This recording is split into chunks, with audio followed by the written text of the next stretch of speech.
If India has inherited over 5,000 years of a native culture, she has also gathered on the way many influences from outside and integrated them as her own over the centuries. The mystique of India's perennial river of wisdom was joined by streams of myriad hues.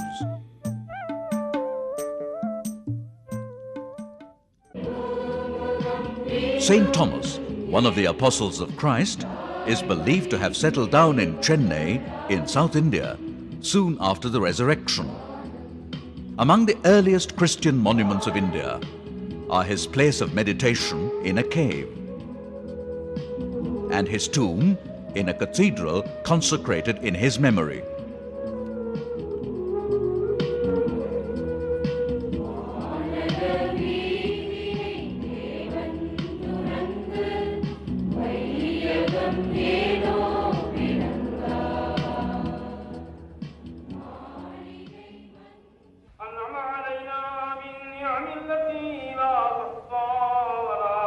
The message of Islam, too, arrived in India far ahead of its spreading to other nations, which became Islamic states in later centuries.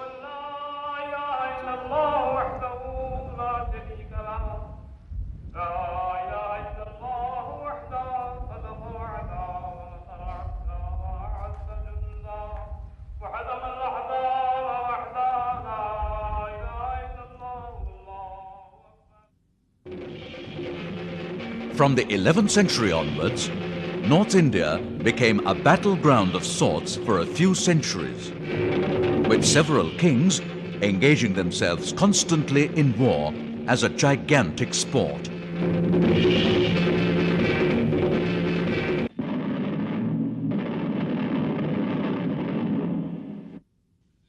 A sobering role was performed by GuruNanak, who founded the Sikh religion, devoted to peaceful coexistence between conflicting religious groups. The sacred golden temple of Amritsar is a symbol of this message of peace and harmony.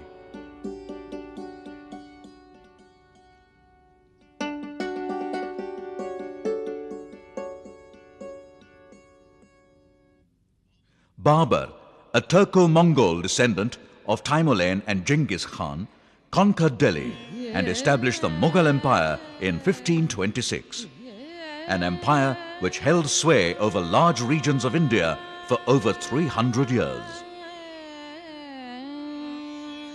The Mughal rule reached its zenith during the 40-year rule of Babur's grandson Akbar. Almost 16 centuries after the Mauryas, Akbar was the first pan-Indian emperor.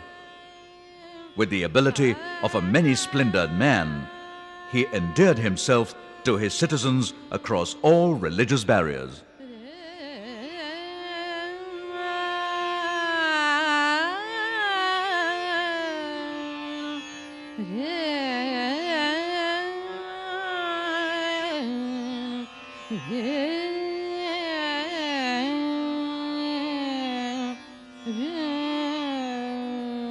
Architecture, under Akbar's guidance, represented an aesthetic synthesis between Hindu and Islamic features, reflecting the monarch's personality, and paving the way for a composite culture of wider dimensions.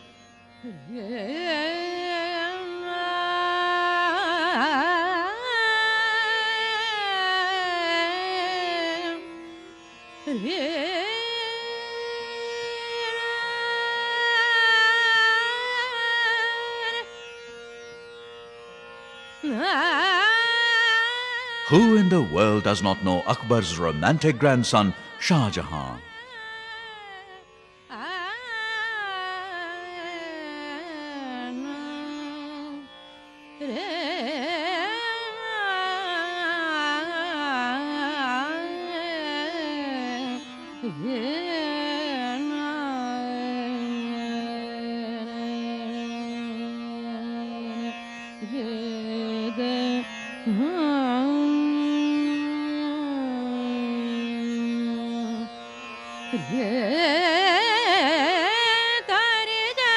Classical Hindustani music is a product of the Hindu-Muslim composite culture that has become the hallmark of a vibrant tradition.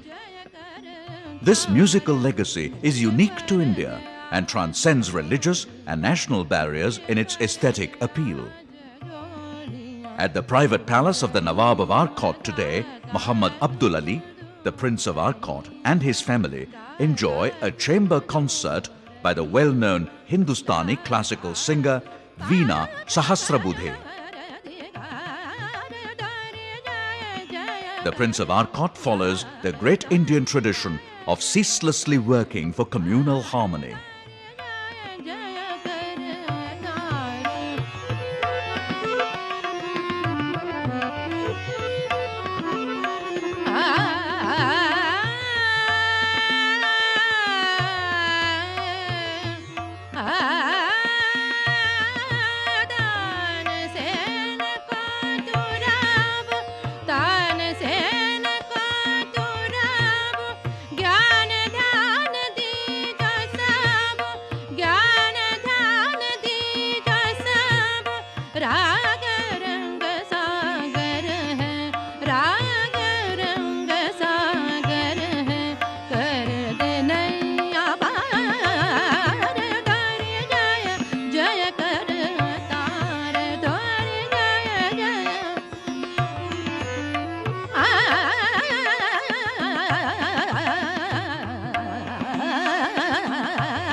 These families maintain a nostalgic tradition of an earlier era, with a colorful lifestyle, contributing to the essential unity in diversity of India's composite culture.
Even as the Taj Mahal was under construction in the year 1600, a group of traders in England formed the East India Company to further the cause of British trading in Indian goods.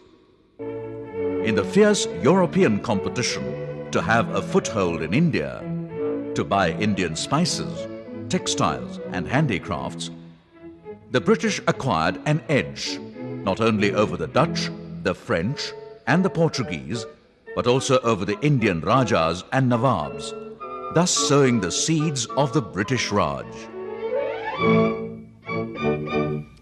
In the last decades of the 18th century, England saw the birth of the Industrial Revolution and changed its perception of India from that of a source of textiles and other goods to that of a market for England's own manufactured goods. The East India Company began to run the government in several parts of India, which provoked the English economist Adam Smith to write, "The government of an exclusive company of merchants is perhaps the worst of all governments for any country whatever." The eminent British historian of the 18th century, H. Wilson, said, "The British manufacturer employed the arm of political injustice to keep down and ultimately strangle a competitor with whom he could not have contended on equal terms." To protect the rising manufacture of England from the popularity of Indian textiles, an impossibly high import tax was imposed on most Indian goods, while other goods from India were outright prohibited. On the other hand, British goods were allowed free of duty for import and sale in India. Many Indian artisans lost their jobs. Many industries closed down. Before the Industrial Revolution, India's share of manufactured goods in the world was over 18%. After the Industrial Revolution, it sharply fell to less than 2%. Early in the 19th century, the British Governor-General of India, Lord Bentinck, himself remarked, "The misery hardly finds a parallel in the history of commerce. The bones of the cotton weavers of India are bleaching the plains of India." It is in this context that in 1857, a rebellion of soldiers of the East India Company spread all over India, with the active cooperation of some Indian rulers.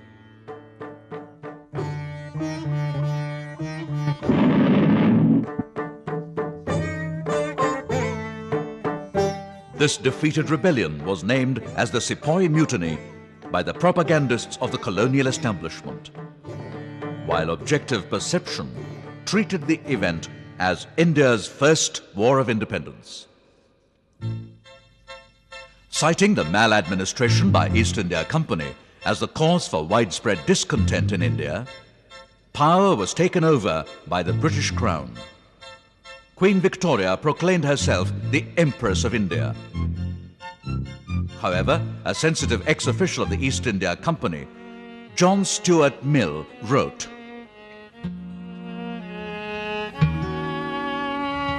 "Such a thing as government of one people by another does not and cannot exist.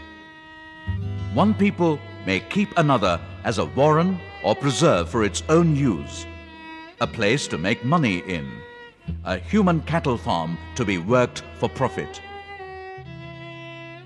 Death due to famine in India rose from 1 million in the first quarter of the 19th century to 15 million in the last. The 100 years between the mid-19th to the mid-20th centuries evoke many memories. The values of the dominant Hindu society, which were at once saintly and savage, beautifully wise and dangerously silly, generous beyond measure and mean beyond all example.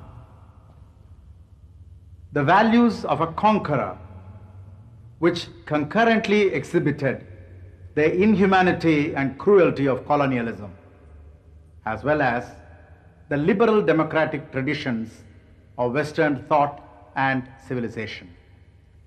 The extraordinary bravery and moral courage of an independence struggle under the leadership of an indomitable man of frail frame, Mahatma Gandhi, who could inspire hundreds of thousands of ordinary men and women to give beyond their best potential in the cause of their fellow men.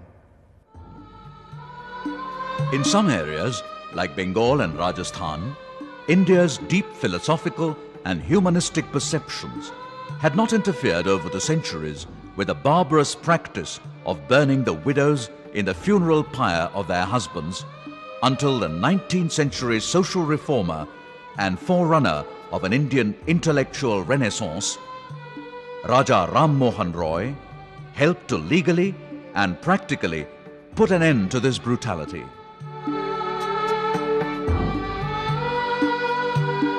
Keshav Karve opened a new chapter in women's emancipation when he married a widow in the late 19th century. Caste stratification was the bane of traditional India until saints like Narayana Guru fought against such inhumanity, preaching and practicing equality in the name of God's love. The era produced inspiring personalities in different parts of India who brought about an intellectual and spiritual renaissance, building up a new Indian character, as it were, to face the greatest challenge of the nation's history. The challenge was for India to liberate herself without losing her millennia-old identity, evolving a liberal, modern society based on ancient wisdom. The spirit of this Renaissance is still percolating today to various levels of society. The towering personality of this century to lead this intellectual, moral, spiritual and humanistic renaissance was indeed Mahatma Gandhi himself. Although the British Raj perpetrated many atrocities in its attempt to perpetuate the economic slavery of India, there was another face also to the coin. We can't possibly underestimate the destructive and negative effects of colonialism. But in order to understand it in a proper way, put it in perspective, so to speak, one must recognize what Karl Marx called the regenerative impact of colonialism. He spoke about the dual effects of colonialism. One was destructive and tremendously negative, but the other thing was regenerative. Because we must not forget, it was not just imperialism that hit India. There were progressive elements in England, in the United Kingdom, who made their impact, which is to say that there was a tradition of protest, opposition, revolt, a certain valuing of basic human freedoms, a libertarian tradition, liberal thought, and so on. So that there was a certain regenerative impact. Then there was the objective impact of a highly industrialized society, an industrialized system, things like the railways coming for the first time into India, linked up various parts and sections of India as never before. There was another important thing. With the Raj came the English language into India. And India's encounter with the English language, beginning perhaps in the 18th century, became a major thing in the 19th century. India has been extremely well served by its acquisition and to a certain extent mastery of the English language. The influence of Western thinkers resulted in organizations which had a profound impact on India. The Europeans' interest in digging into history resulted in discovering the wonder that was India in terms of literature, philosophy, and the arts. And then there were many, like the Theosophists, who were attracted by the mystique of India. The Irish-born Annie Besant, who participated in India's freedom movement, represented such a wholesome influence. However, all this was overshadowed by the oppressive character of colonialism. While the brutality of colonialism can be chronicled in many incidents, the peak of the syndrome was the carnage at Amritsar.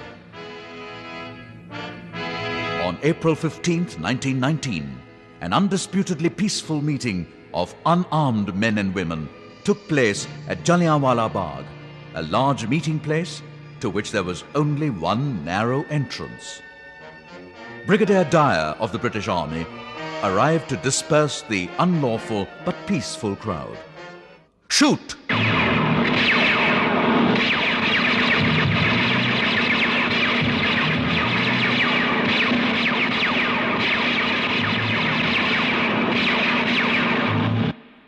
"400 people were killed and 1,200 wounded, according to an official report. Answering an inquiry committee, Brigadier Dyer said, "Yes, I wanted to teach them a lesson. I would have fired longer if I had ammunition. I fired only 1,600 rounds because my ammunition ran out. It's quite possible I could have dispersed the crowd without firing. It was no longer a question of dispersing the crowd, but one of producing a sufficient moral effect. I thought I would be doing a jolly lot of good." Brigadier Dyer had indeed produced his moral effect.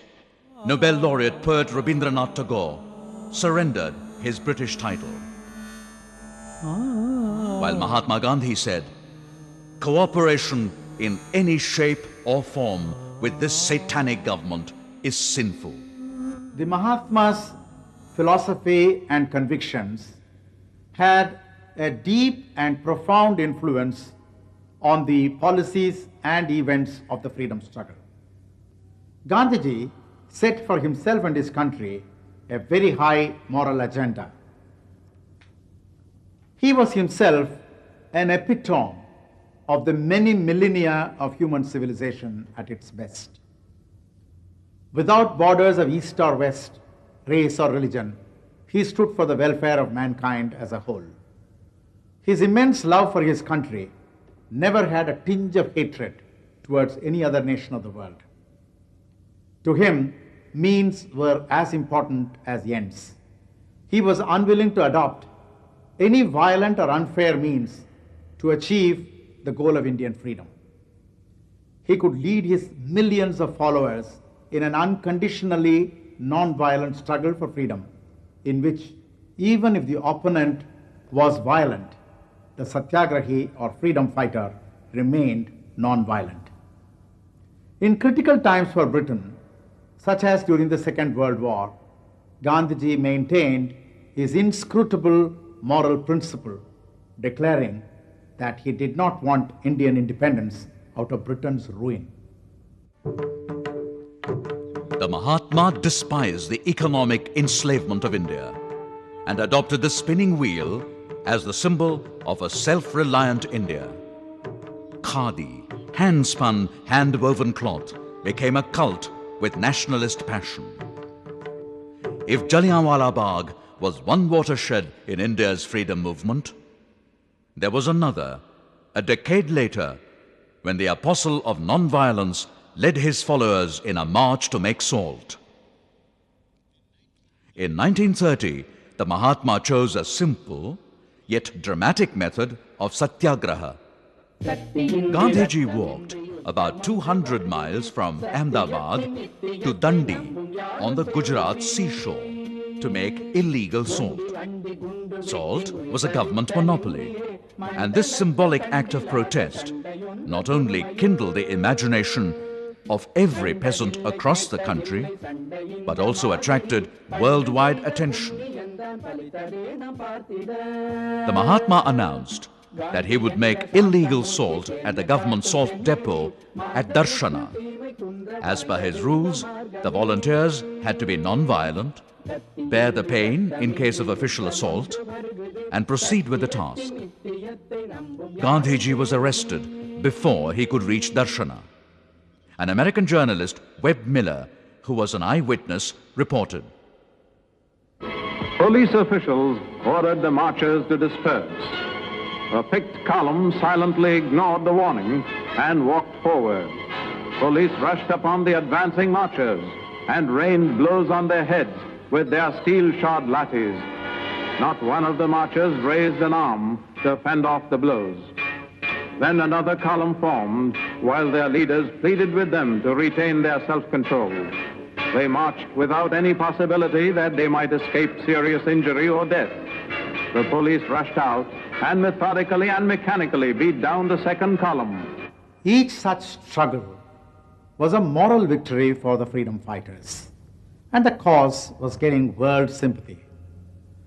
The struggle under the leadership of the Mahatma was not merely for political freedom from the British colonial masters, but for the liberation of the Indian people from the clutches of a caste divide, the liberation of labor from unfair feudal practices, the liberation of women from enslavement by male domination. In this sense, the values of the freedom struggle continue to inspire India long after the achievement of Indian independence. Skipping the detailed chronology of another decade during the Second World War, Indian industries flourished in order to supply for the war effort. But it also produced its scarcities and black marketing. Hoarders made huge unaccounted profits during the war years. In 1943, 2 million Indians in the state of Bengal died due to government callousness in a man-made famine.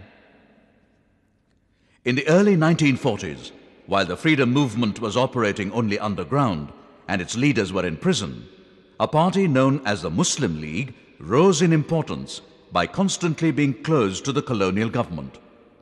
Muhammad Ali Jinnah, leader of the Muslim League, nurtured the idea of a separate Muslim state. When the war was over, several forces quickened the British decision to grant independence to India. The worldwide respect for the moral authority of the Mahatma, the growing restlessness of the Indian forces, demonstrated by a mutiny in the Navy, a change of government in England, all of this cumulatively resulted in the British decision to transfer power. Partition became the inevitable price of freedom. And two nations were born, India and Pakistan. On the 15th of August 1947, India's destiny was placed in her own hands. Prime Minister Jawaharlal Nehru told his people, "Some years ago, we made a tryst with destiny, and now the time comes when we shall redeem our pledge, not only or in full measure, but very substantially. At the stroke of the midnight hour, when the world sleeps, India will awake to life and freedom."